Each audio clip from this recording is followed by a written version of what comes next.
On est en égalité, on est deux personnes qui travaillons ensemble dans un but commun, avec certes une expérience différente, une culture différente, mais un objectif commun. Les études démontrent que ça marche. Et de toute façon, j'ai presque envie de dire, ça doit marcher parce que c'est l'avenir de nos entreprises. Maintenant, ce que les entreprises doivent faire, c'est être capables d'identifier les leviers de chacun et entre guillemets, de faire travailler les gens ensemble sur des sujets qui leur parlent. Depuis toujours, l'entreprise est un lieu où différentes générations se rencontrent, échangent et travaillent ensemble. Chaque tranche d'âge a ses caractéristiques, bien sûr. On dit la génération Z ultra connectée, particulièrement attentive aux enjeux de la RSE, mais aussi volatile. On décrit les seniors comme des personnes expérimentées, fiables, mais aussi moins ouvertes au changement. Dans cet épisode, loin des idées reçues, nous souhaitons faire le point sur la question de la collaboration des générations en entreprise et nous intéresser aux bénéfices de l'intergénérationnel. Nous échangeons avec Lydie Bruni-Scholz, directrice senior chez PageGroup. Nous échangeons également avec Frédérique Gesque. Elle dirige le cabinet de conseil USCOA, expert de l'accompagnement des transformations responsables, et a créé Senior for Good, une association qui travaille sur la valorisation des seniors et de l'intergénérationnel en entreprise. Enfin, nous rencontrons Sofiane. Il est directeur artistique en alternance depuis 2 ans chez Customer, une agence de communication digitale. Tous nous donnent leur point de vue sur les différences générationnelles en entreprise et leurs clés pour en faire une force. Vous écoutez Mieux, le podcast qui interroge le monde du travail.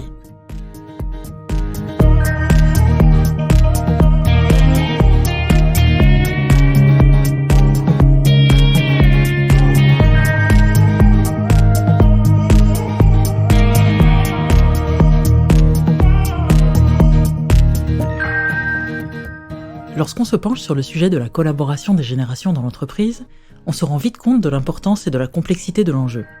Lydie Bruni-Scholz, directrice senior chez PageGroup, a commencé par nous partager un certain nombre de chiffres édifiants, issus d'études menées par son entreprise, reconnue pour son expertise du recrutement à l'international. Nous avons interviewé 5000 candidats en Europe, dont 1700 Français, sur leurs attentes en matière de RSE.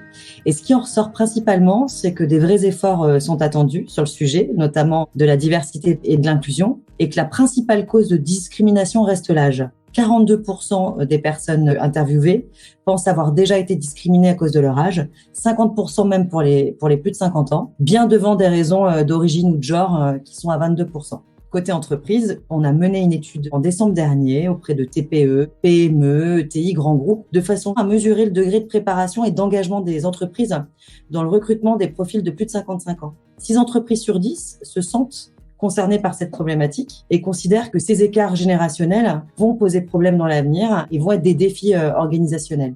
Maintenant, dans les faits, seulement 1/3 de ces structures mènent des actions concrètes autour de l'intergénérationnel. Pour Lydie Bruni-Scholz, il y a heureusement aussi des données encourageantes, même si la France ne souffre pas la comparaison avec ses voisins européens.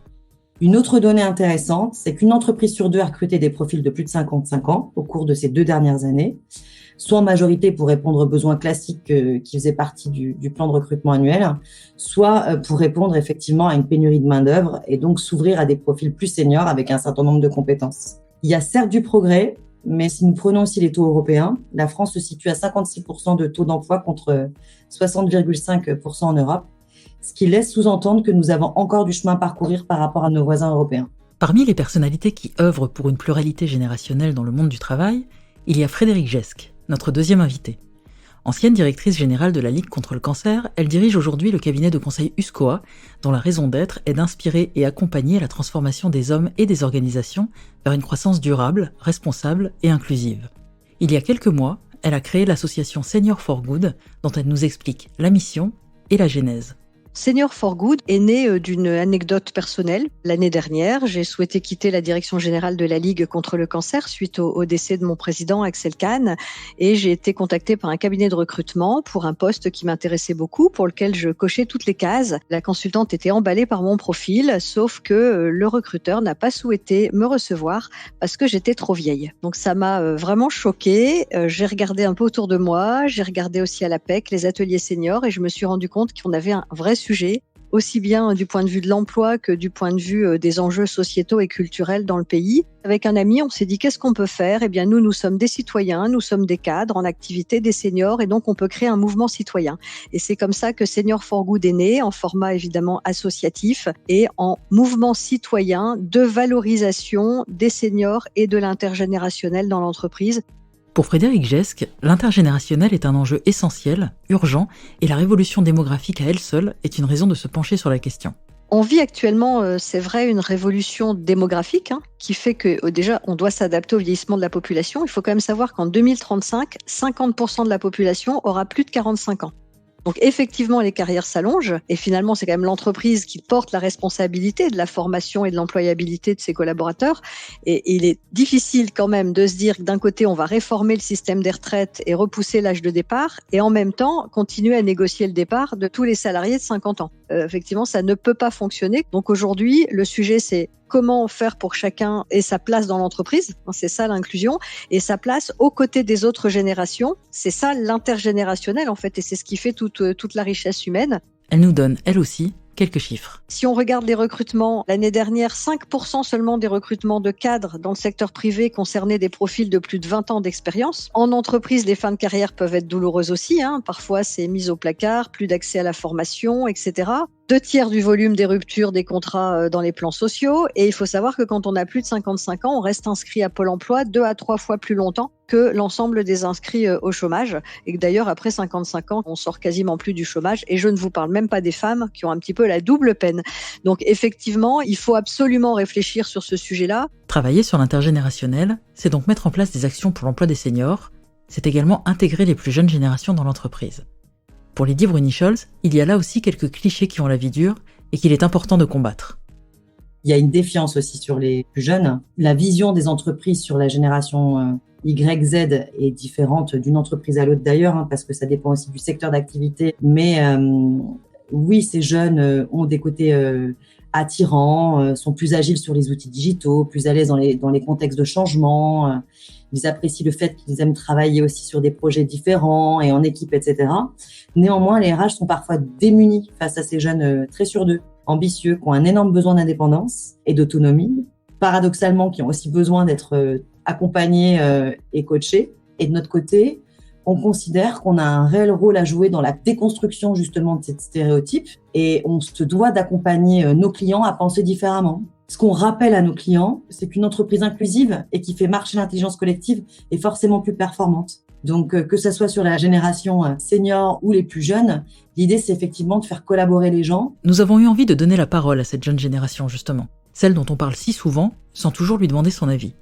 Nous avons rencontré Sofiane, 22 ans, en alternance chez Customer, une agence de communication digitale. Nous lui avons demandé comment il collabore au quotidien avec les différentes générations de son entreprise. Étant donné que je suis dans une petite agence, les rapports sont forcément différents que dans une grande structure qui ont l'habitude de voir passer du monde, beaucoup de stagiaires, beaucoup d'alternants. Ça permet tout de suite d'être à égalité avec les autres salariés et dans les interactions et dans les rapports aussi en dehors du travail. Au-delà de ça, moi, ça fait déjà 3 ans que je fais de l'alternance et du coup, j'ai eu la possibilité de monter en compétences et en méthode. Il y a, je pense, aussi là quelque chose de différent dans le sens où j'ai dû faire mes preuves, mais comme tout autre salarié, il me semble. Et donc, ça s'est fait assez naturellement. Et puis, j'ai aussi fait en sorte de casser certaines barrières. Je m'entends très bien avec des collègues qui ont le double de mon âge. Et c'est même plutôt enrichissant des deux côtés. Comment Sofiane a-t-il fait pour casser ces barrières ? Il nous l'explique. Je suis quelqu'un qui est persuadé que bien se sentir au travail est primordial. Et du coup, j'ai tendance à aller au-delà du travail et de discuter pour connaître mes collègues. Et même lors des pauses déj, par exemple, de pouvoir savoir ce qu'on va faire le week-end, aller au-delà et de connaître nos opinions, etc. Et donc, c'est par des questions que je casse souvent certaines barrières. Et puis aussi, tout simplement, par des échanges, par le fait d'être naturel, d'être moi-même, de ne pas avoir peur et de ne pas me dire ok, j'ai 22 ans, il en a 20 ans de plus, du coup je peux pas me permettre de dire ça, de faire ça. Non, on est en égalité, on est 2 personnes qui travaillons ensemble dans un but commun avec certes une expérience différente, une culture différente, mais un objectif commun. Pour travailler ensemble, il est donc primordial que chacun et chacune aille à la rencontre de l'autre, quel que soit son âge. Frédéric Gesque aussi le pense, et loin de voir le verre à moitié vide, Elle nous parle surtout des avantages à faire travailler les différentes générations ensemble. D'ailleurs, lorsqu'on lui demande de nous parler des seniors et de ce qu'ils apportent dans les organisations, elle arrive très vite à l'intérêt de bâtir des ponts avec les plus jeunes. Il faut vraiment changer de regard sur les seniors parce que si on regarde les atouts, on a une liste bien plus grande que celle-là et qui vraiment fait le pendant. Clairement, les atouts des seniors, d'abord bénéficier de leur expérience, bien évidemment. L'expertise, le savoir-faire permet en fait d'avoir des collaborateurs qui sont opérationnels très vite. Pour l'entreprise, c'est un gain de temps. Ils sont crédibles à l'égard des collègues, à l'égard des clients. Il y a une certaine maturité aussi dans les choix professionnels et puis une capacité à relativiser. On a quand même vécu forcément des moments de tension dans notre parcours professionnel, donc on va être plus en capacité peut-être de prendre du recul, ce qui fait qu'on va pouvoir aussi être une source d'équilibre pour les plus jeunes et pour la cohésion des équipes. Dans le cadre de son activité de conseil, Frédérique Gesque échange au quotidien avec les entreprises.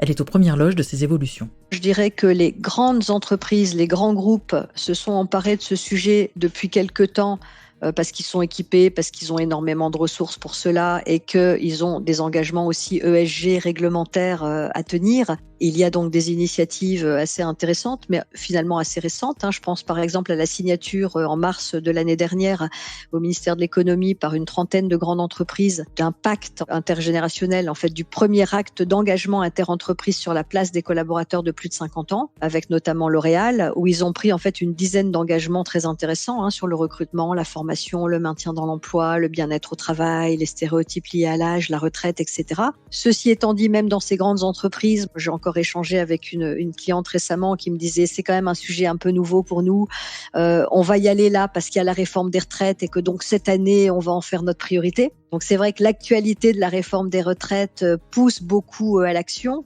Chez mes clients plutôt PME, ETI, c'est quelque chose d'assez nouveau. On est quand même plutôt, me semble-t-il, dans des phases de sensibilisation et d'accompagnement des managers et plutôt des comités de direction, des comités exécutifs. Et peut-être que finalement, comme c'est souvent le cas, le vrai changement culturel viendra des TPE, PME, des territoires, des patrons patrimoniaux qui sont très proches de leurs équipes et qui vont être peut-être davantage dans l'action concrète plutôt que dans les grandes annonces. Revenons à Sofiane. Lui, typiquement, voit un intérêt concret dans l'exercice de son métier à avoir des interactions avec différentes générations.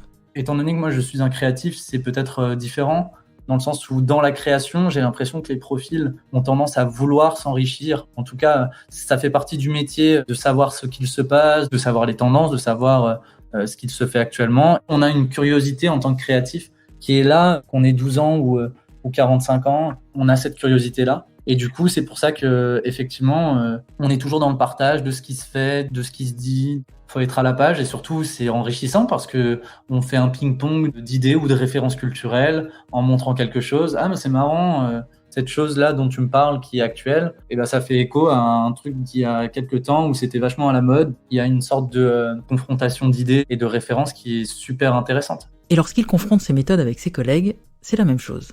Mes missions, c'est créer des identités graphiques, créer tout simplement grâce à des logiciels. Et donc, ce qui est assez particulier, c'est que j'ai un collègue créatif qui est directeur artistique senior. Donc lui, il a grandi avec l'arrivée de certains logiciels. Il a connu les premières versions de ces logiciels-là. Moi, je suis arrivé forcément pas mal de versions plus tard. Ce qui est intéressant, c'est qu'on a appris différemment. Moi, j'ai appris grâce à Internet. J'ai appris en autodidacte, en regardant des vidéos, alors que mon collègue, lui, c'est tout autre. L'apprentissage de base, il a été différent. Donc après, peut-être que oui, il y a certaines méthodes que j'ai développées via Internet qui sont très différentes, voire même à l'opposé de certaines méthodes que lui connaît. C'est ça qui est enrichissant. Dans le sens où, est-ce qu'il y a un jugement ou en tout cas un rapport entre les deux, une confrontation ? Non, c'est que de l'enrichissement. Est-ce que ça se passe comme ça partout ? Clairement non. Mais c'est possible pour Lydie Bruni-Scholz. C'est aussi une histoire d'individu. Maintenant, ce que les entreprises doivent faire, c'est être capable d'identifier les leviers de chacun et, entre guillemets, de faire travailler les gens ensemble sur des sujets qui leur parlent. Et ces gens-là pourront cohabiter à partir du moment où on a bien identifié les synergies et les leviers qui vont les faire travailler dans le bon sens. Ce sujet de diversité et d'inclusion impacte positivement la marque employeur, très clairement, qui est le sujet dans la plupart des sociétés. Chacune cherche à se démarquer, notamment sur les sujets de RSE et de diversité et d'inclusion, pour attirer les talents, mais aussi les retenir. Mais alors, comment faire sur le terrain pour que cela fonctionne à coup sûr ? Ce qui revient souvent sur la table en termes de best practice, c'est le fait déjà de mettre en place un système de mentoring, de reverse mentoring entre les jeunes et les anciens, avec un transfert de compétences qui deviendra naturel, tout en partant du principe qu'on va aussi mettre en place un reverse mentoring entre des personnalités qui peuvent fonctionner. Donc, il y a quand même une analyse de l'individu à voir au-delà de la génération. On parle aussi souvent des besoins des seniors en termes de formation, le fait de bien les accompagner, de s'assurer qu'ils montent en compétences, ça c'est primordial.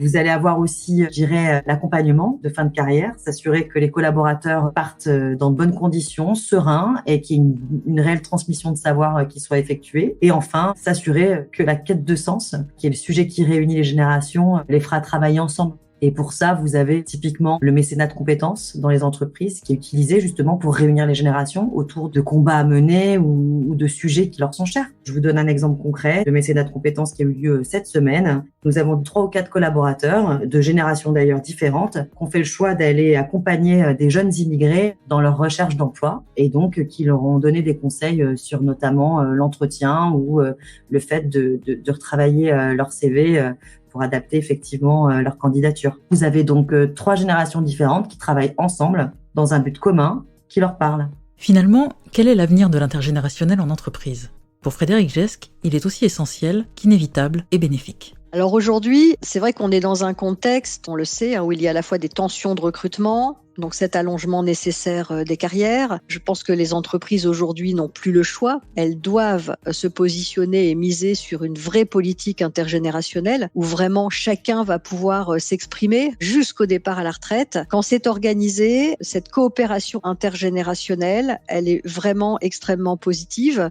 Qu'est-ce que ça va apporter ? Ça va favoriser évidemment l'échange des connaissances et donc éviter de perdre des savoir-faire quand les gens partent à la retraite. Ça favorise l'engagement des collaborateurs parce que finalement, c'est un moteur pour les salariés. Ça favorise la créativité et l'innovation parce que ça permet de moderniser les méthodes de travail. Ça booste aussi la satisfaction des salariés. Donc finalement, ça va permettre à la fois de faciliter l'intégration des plus jeunes, donc de valoriser aussi les compétences des jeunes, de valoriser l'expérience des seniors, de travailler sur la réciprocité et sur la complémentarité. Les études démontrent que ça marche. Et de toute façon, j'ai presque envie de dire, ça doit marcher parce que c'est l'avenir de nos entreprises. Encore une fois, quand on aura 50% des personnes en France qui auront plus de 45 ou 50 ans, ça veut dire dans l'entreprise, il y aura à minima 50% de personnes seniors. Donc de toute façon, pour que les entreprises continuent à grandir et à se développer, forcément, cette culture inclusive, elle doit complètement infuser dans l'entreprise et elle doit devenir complètement naturelle. Et c'est loin d'être le cas encore aujourd'hui. Pour Sofiane,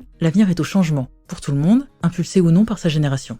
Il y a ce truc de non, je veux vivre avant de savoir ce que je veux faire et je veux trouver un truc qui ait du sens. Pas forcément un truc où je vais être riche à la fin, pas forcément un truc qui sera ultra stable, mais en tout cas un truc dans lequel je me reconnais et avec lequel je me sens d'avancer, quoi. Mais j'ai l'impression en tout cas que ça va au-delà de notre génération. Et puis sur ce truc d'horaire aussi, effectivement, il y a des codes qui ont été établis, il y a une structure, il y a quelque chose de très un système un peu à l'ancienne, quoi, très cadré, qui est important aussi. Mais oui, il y a quand même une volonté de dire OK, finalement on est tous différents, on travaille tous à notre manière, on est plus efficace à tel moment de la journée, on est plus efficace dans telles conditions et donc si vous voulez plus d'efficacité, autant avoir quelque chose d'assez flexible. Et donc, on est plus tourné autour de l'individu que sur un moule commun dans lequel il faut rentrer. Et on est plus aussi sur la santé mentale. Je suis loin d'être un expert, mais il me semble quand même que la santé mentale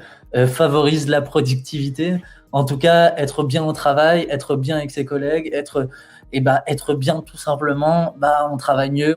Enfin, pour Lydie Bruni-Scholz, la cohésion sociale, le transfert de compétences, entre autres, passe par l'intergénérationnel en entreprise. En fait, ce mélange de 4, voire 5 générations maintenant doit être un vecteur de cohésion sociale. Dans un contexte où tout va très vite, chaque génération a la capacité et la volonté de mettre sa pierre à l'édifice. Et si on les fait travailler, notamment si on les fait travailler dans un objectif commun, car ce qui émerge très clairement, c'est que la quête de sens se fait ressentir dans toutes les générations. L'autre avantage, c'est que le fait de réunir plusieurs générations sur le lieu de travail permet de créer une culture d'entreprise forte, basée sur l'échange et le transfert de compétences. Le lien entre la diversité et la performance n'est plus à prouver aujourd'hui. On parle vraiment de complémentarité. Les atouts des seniors, ce qui émerge souvent, c'est bien entendu l'expérience. Vous allez retrouver l'expertise, le fait qu'ils apportent de la structuration, qu'ils aient une certaine capacité de recul et aussi une capacité à avoir une vision plus globale sur les sujets.